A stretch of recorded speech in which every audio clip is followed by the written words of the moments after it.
Hey guys, thanks for watching. I have been wanting to take you along with me on my debt-free journey. This year for 2020, I have decided I'm going to pay off all of my student loans. I am so determined, so committed. I cannot wait. I want so bad for them to just be gone and to feel free and have that weight lifted off of me. I have student loans and then I have a car loan. So I am paying both of them off as we go, but one of the biggest things for this year was just I wanted that large chunk gone. I wanted to feel like I'm getting somewhere. I'm gonna do another video on kind of my journey and how I got to this point, and I had some debts before and kind of how I got those paid down. But today I really wanted to talk to you guys about FPU, Financial Peace University. This is Dave Ramsey's thing, like budgeting, debt-free journey kind of thing. And usually it's sponsored by churches. And my church just started doing this as like a small connect group. So my husband and I joined and I'm so excited. It started last Thursday. We just had our first meeting and it was great. Yeah.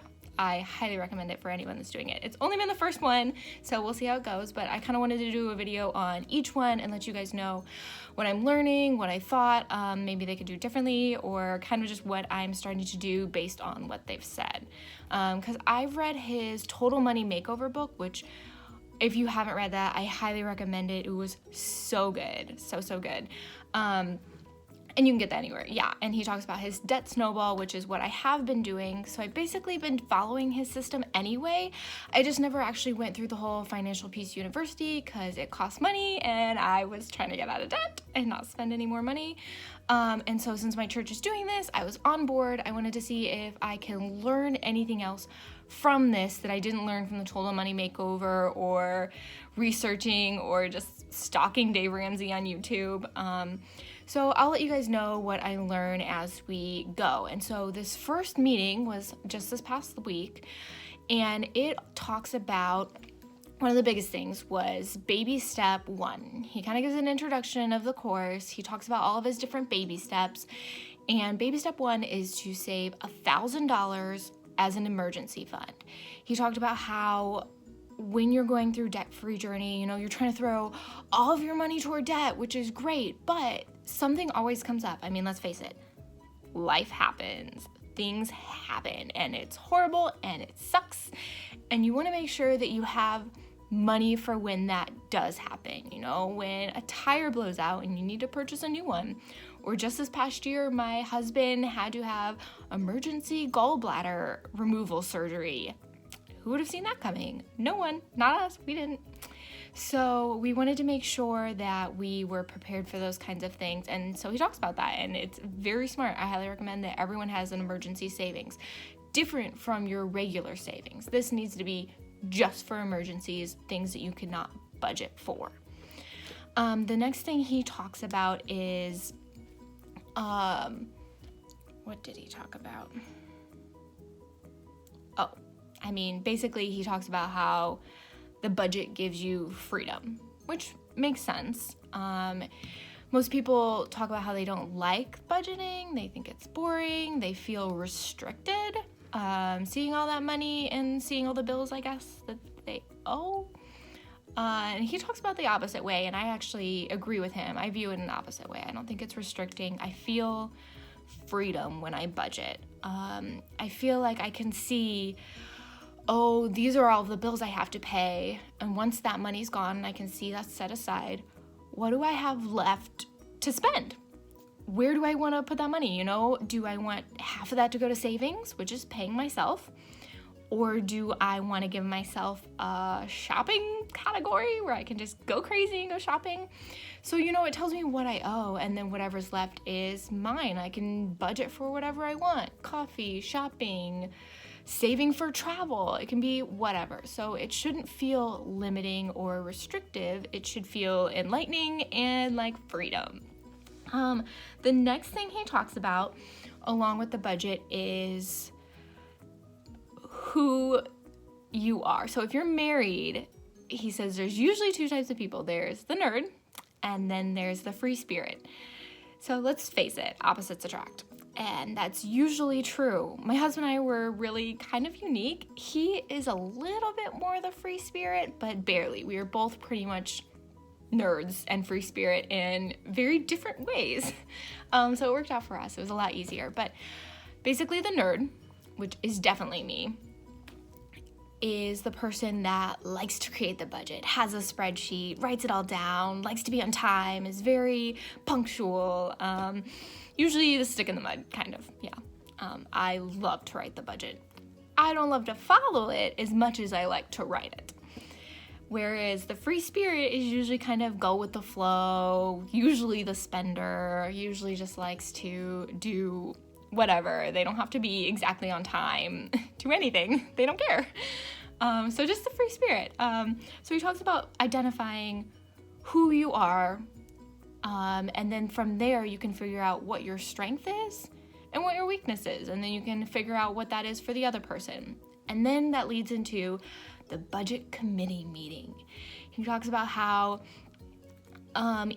each week for a little while you should get together with each other, kind of run through the budget, not each week, each month you should meet and go through this. So he has his app, the Every Dollar app. It's completely free.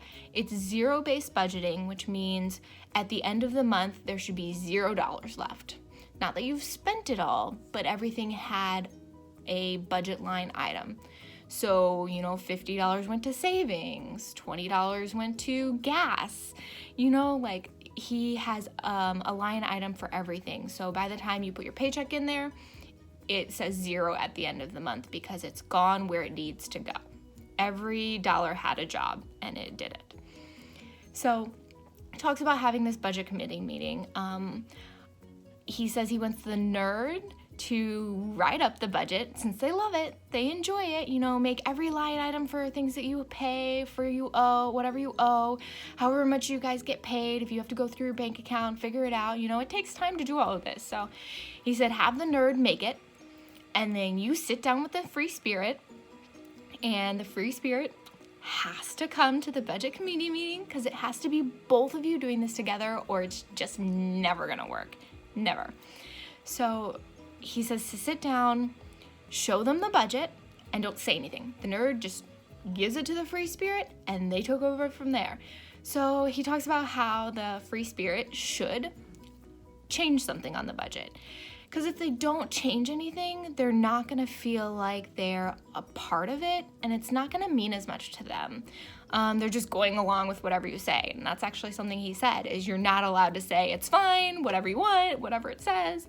You have to change something, even if it's moving $5 from the grocery budget to the gas budget or something like that. Something easy, something small. He said you have to change at least one thing. You definitely should be thinking about it logically.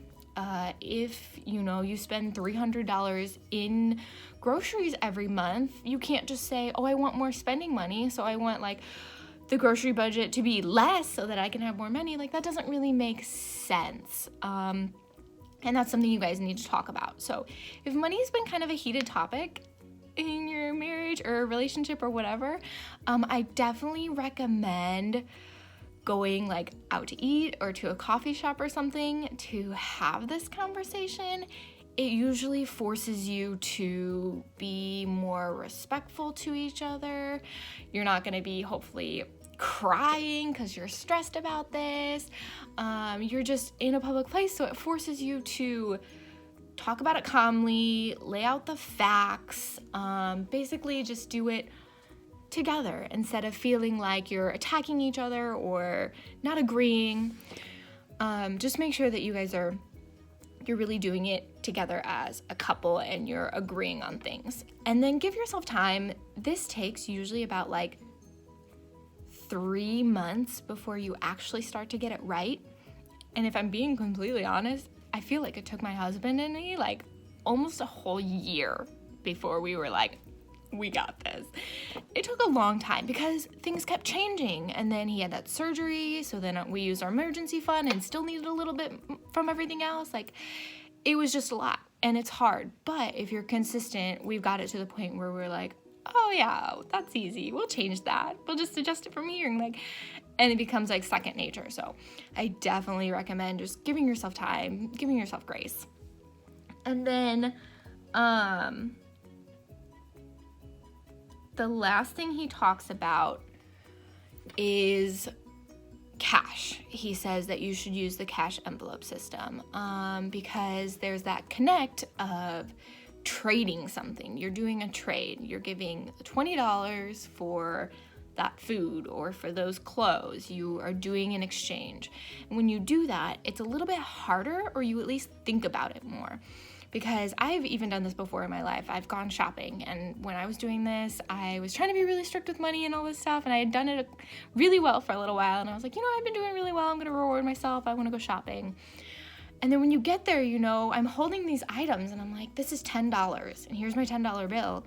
Like, do I really want to get rid of this? Like, I could do so many things with this. Maybe if I saved it up a little bit more or invested it, I could have more money. But is this, sweater really worth this $10? Like, is that going to be an even trade for me? And sometimes the answer was no. I'd get up to the front and be like, what? I actually just don't want to waste my money on this. Like, I like it, but I don't love it. And it's really great. It kind of makes you question things instead of just mindlessly swiping the card. So when you're swiping the card, whether it's credit or debit, there's no mind connection to the fact that I worked really hard for this money, and now it's just completely gone. So definitely try to pay for everything in cash. He has the cash envelope system. So you allocate a certain amount of money to all these different things like grocery, gas, and you just pay for it all in cash. Sometimes you can even get a better deal if you pay for things in cash. He talks about that too. But that was basically it. He just kind of went over the initial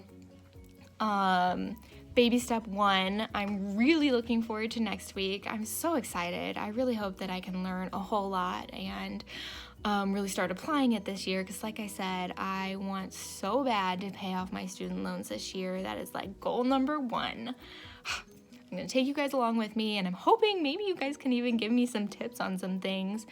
But I kind of want to hear what your guys' goals are for this year financially. And if you haven't set some, I highly encourage you to set some. I'm going to try and also do some commitment challenge, contentment challenges, shopping bans. We'll see about that one. It's going to be really hard, but it's going to be good. It's going to be really good for me. So I'm hoping you guys can help me out, encourage me along the way. I just thought it would be fun, because sometimes when you share something, it kind of forces you to do it a little bit more, because you're held accountable. So you guys are my accountability partners, so help me along, please.